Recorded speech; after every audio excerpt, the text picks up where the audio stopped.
नमस्कार दोस्तों। आज मैं आपको बताने जा रहा हूँ बृहस्पतिवार के व्रत के बारे में कि उसमें हमें क्या करना चाहिए और क्या नहीं करना चाहिए, क्या खाना चाहिए और क्या नहीं खाना चाहिए, और पूजा विधि के बारे में जिससे बृहस्पतिवार के व्रत का पूरा फल हमें मिल सके। दोस्तों, बृहस्पतिवार को भगवान विष्णु और बृहस्पति देव दोनों की पूजा होती है, जिससे घर में सुख समृद्धि बनी रहती है। ऐसा कहा जाता है कि अगर आप एक साल में 16 गुरुवार का व्रत करते हैं तो आपके घर में कभी भी पैसों की कमी नहीं होती और आपका पर्स हमेशा पैसों से भरा रहता है। 16 गुरुवार व्रत करने से आपको मनोवांछित फल मिलता है और व्रत पूरा करके 17वें गुरुवार को उद्यापन करना चाहिए। इस व्रत को शुरू करने का सबसे शुभ समय पूष या पौष के महीने को छोड़कर, जो कि दिसंबर या जनवरी में आता है, को छोड़कर आप इस व्रत को किसी भी माह के शुक्ल पक्ष के प्रथम गुरुवार से शुरू कर सकते हैं। शुक्ल पक्ष बहुत ही शुभ समय माना जाता है किसी भी नए कार्य को शुरू करने के लिए। दोस्तों, बृहस्पतिवार का व्रत वैसे तो कोई भी रख सकता है, लेकिन ये उन लोगों को ज़रूर रखना चाहिए जिन लोगों की कुंडली में बृहस्पति ग्रह कमज़ोर हो, जिन लोगों की विवाह में देरी और रुकावट आ रही हो, या फिर उनके व्यवहारिक जीवन अच्छा नहीं चल रहा हो, या फिर जिन लोगों को संतान संबंधी समस्या हो या संतान के सुख से वो वंचित हो, या फिर जिनके पेट या मोटापे से संबंधित कोई प्रॉब्लम हो, समस्या हो, या फिर जिन्हें अपना आध्यात्मिक पक्ष मजबूत करना हो और बुद्धि और शक्ति बढ़ानी हो, उन्हें ये व्रत ज़रूर करना चाहिए। अब मैं आपको बताता हूँ बृहस्पतिवार के व्रत की पूजा विधि के बारे में कि हमें किस तरह से पूजा करनी चाहिए। व्रत की विधि के लिए आपको बहुत ही कम सामान चाहिए होता है, जैसे कि चने की दाल, गुड़, हल्दी, थोड़े से केले, एक उपला हवन करने के लिए और भगवान विष्णु जी की फ़ोटो या फिर मूर्ति। व्रत वाले दिन सुबह उठकर नहाने के बाद साफ सुथरे कपड़े पहनकर सबसे पहले आप भगवान विष्णु के आगे बैठ जाइए और भगवान विष्णु को साफ करिए।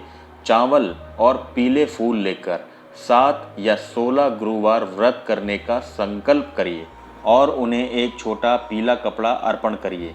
और अगर केले के पेड़ के सामने पूजा कर रहे हैं तो भी एक छोटा पीला कपड़ा केले के पेड़ पर चढ़ाइए। आजकल लोगों के घर छोटे होते हैं तो आमतौर पर उनके घरों में केले का पेड़ नहीं होता, इसलिए आप अपने घर के मंदिर में ही व्रत की विधि कर सकते हैं। एक लोटे में पानी भरकर उसमें थोड़ी सी हल्दी डालकर विष्णु भगवान या फिर केले के पेड़ की जड़ को स्नान कराइए।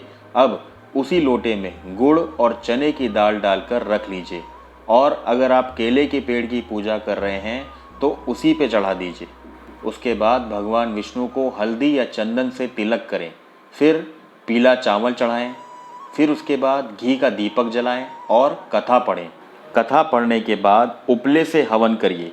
गाय के उपले को गर्म करके उसमें घी डालिए और जैसे ही अग्नि प्रज्वलित हो जाए उसमें हवन सामग्री के साथ गुड़ और चने की दाल की भी आहुति देनी होती है। उसके बाद 5, 7 या फिर 11 बार ओम गूं गुरुवे नमः मंत्र के साथ हवन करिए।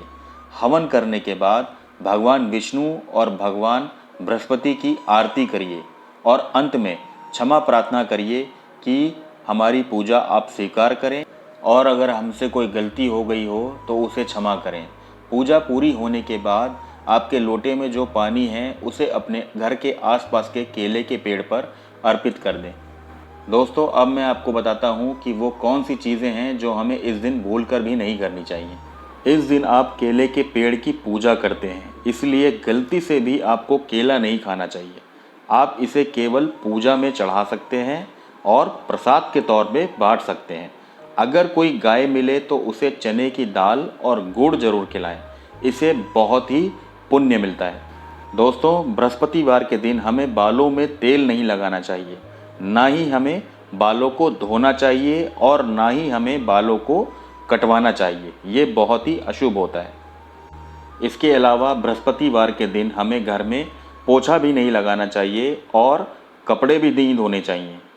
उसके अलावा नमक और खट्टा बिल्कुल भी भूल कर भी नहीं खाना चाहिए। इस दिन हम पीला या मीठा खा सकते हैं, जैसे कि मिठाइयाँ, चने की दाल की पूड़ी या पराठा एक समय खा सकते हैं, व्रत पूरा होने के बाद शाम के समय।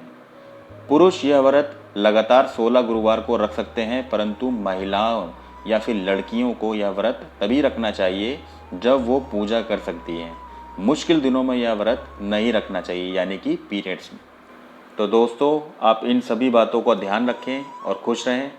यही कामना करते हैं कि भगवान विष्णु और भगवान बृहस्पति देव हम सबकी मनोकामनाओं को पूरी करें। नमस्कार।